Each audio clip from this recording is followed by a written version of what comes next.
I always believed, from the day I started this, some old blokes have taught me very well, skippers control the games. To do something like that gentleman just said would be a good idea. If you've been playing 3/4 to long end, what would be, and killing them and kicking their butt, what the hell would you swap distances for to try and upset the opposition? I can't see why. Straight after you walk in at half time, quarter time, or whatever, make the time you're going for, then the four skippers individually are called together and say, right, let's stick to what we've been doing and stick to the plan. Yeah, well, which you've worked out, which you've already told us all about. Yeah, the game plan might have been, and I think I got the feeling that it was just a suggestion that it might be a short end. You would stick to the plan that's working for you, of course. Now, it's up here. Yeah, exactly. This game is played between that ear and that ear. Yeah. As human beings, we make the game harder than what it is. That's right. We've just got to break it down to basics, and that's by setting goals. It's just basically cutting it down into basics. So when we go out there, we don't feel under pressure when we go out onto the bowling green. And it's because if you do it training-wise and train harder than that you'd play, so when you actually go out there and play, it becomes easier. It's just more natural. It's just like a training run going through the process. So that's where all these goal settings on that side. Yeah. I just make a point. I mean, this is a difficult one, and we've tried at our club all sorts of things to how to get going afterwards. In last season, we split it down into 2 games. We lost the first to the break, and we start a new game to get that, and it seems to be working reasonably well. If we can win the second one by enough shots, we'll win overall. Well, realistically, with the break, it is 2 games. Yeah. There's a game of like 10 ends, 11 ends, and now we're coming back to 21 ends. It's going to be about the same. So it'll be 2 games where you can handle the situation. Is that why they play sets at Grand Prix level? Is that that you don't keep a consistent run for the whole length of the game? No, sets play was all designed around TV. Yeah, all around TV. Did you notice though, someone will win the first set really well and then get slaughtered in the second set? Major percentage of games in sets play, and I haven't had a good look at it, but you can just see the results, and if you went through every Grand Prix that was played, all the sets played, whoever wins the first set, a lot of the time, if it goes to a tie-break, doesn't win the game. The person that wins, or the team that wins that second set, will normally go on because momentum. That's what we were saying there before, is that momentum. With the, and I touched on it a little bit, is the way of thinking. We go out there in the past, the game hasn't changed any, or to a certain degree it has with the new types of bowls and things like that. Getting back to basics, and I'll put you back if you can remember when you actually first started bowls. You worked and worked and worked to get your bowls around the deck, correct? Can you remember back to the second year that you were playing? Looked terrible. Looked terrible, that's right. And we've all done it. It's, and when I first started out, one of the things I was told about was second year blues. Because we worked that hard the first year, did everything.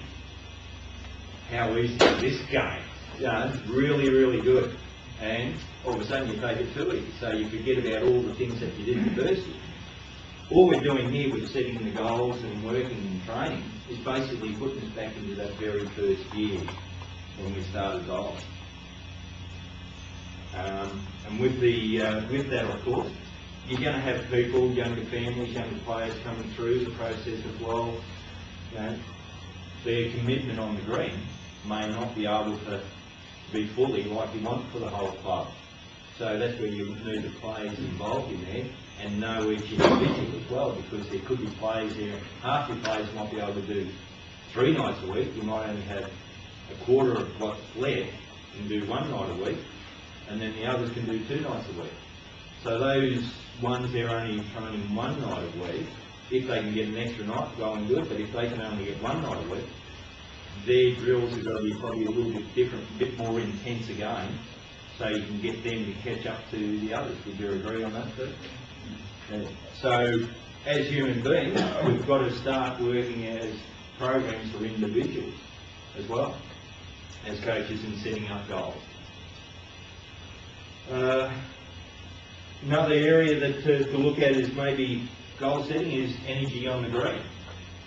How many times do you see in a game that the sides that feel a bit flat or bad body language and throwing hands up, oh, I can't play out here, the wind's too strong, but the opposition side seems to be handling them at all, or it's raining, oh no, I got out this morning, I got out of the wrong side of the bed. You know, normally you get out of the right side of the bed, say maybe, you get out of the left side of the bed. You know, that could be something different. Or you know, if you had a bad phone call, one of the kids would say, oh, Dad, I've just stacked the car, or something like that. You know, all of a sudden your mind's not right, and things like that.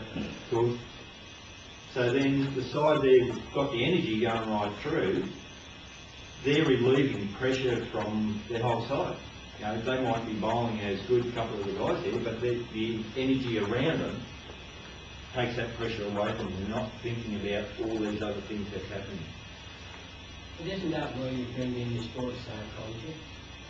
Yeah, well you do, but at the same time, out there on the panic game, you're going to have the sports psychologist sitting on the side of the green watching you play. Not really, but you know, you work on that in your training session. Yeah, you work on that in your training session. They're able to cope with those kind of situations.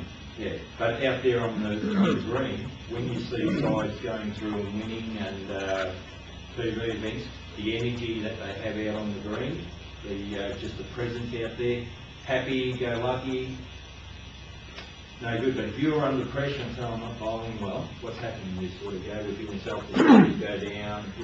But if there's a bit of noise around, your teammates cheering on, you're getting involved. Yeah. That's where I'm saying on that side is having that energy around. And you're not thinking about yourself bowling bad. Well, I'm part of the team out there. No one goes out there to bowl bad, but we do play bad bowls. But it's that consistency and breaking it down where all these individual goals are working on that side of it. Classic example would be Karen Murphy. Yeah. She'd be the ideal team person, no matter what team. Look, there is a number of players out there. There's a number, but she stands out in my mind. Yeah. And each coach here might have a person there. It may not be bowls. It may be football, maybe netball for the ladies, it may be cricket. Could be anything. That you see that person just on and on, keep on going all the time. And that's all about, you know, working with your players and getting these goals in place.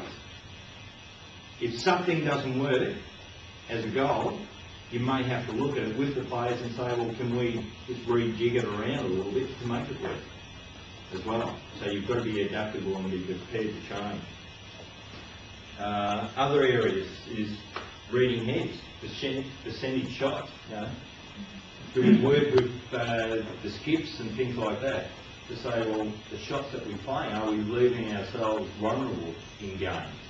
Or are we playing the 1% shots instead of playing through, say, opposition bowls where we've got more chances of cutting down and scoring? You know. There's another little area. All these things I'm talking about could be all goals working on that side of it. So it's just, all of a sudden it's starting to think, well, hey, how many goals that we could work on to achieve this end one at the end there, about winning a game, or going through that process. Training drills, of course, you're all aware of your training drills and different things. Now, would you have, for example, just trying to think of something, a good example. Would you have, say, your leads go out doing driving drills for the Saturday, using four bowls and say, right, you've got to go out there 50 times and drive? They'd be happy. They'd be happy, yeah, that's right. Would you think leads need to do a driving drill? Yes. Yeah. They're singles, Single consignment, Other competitions. Yeah.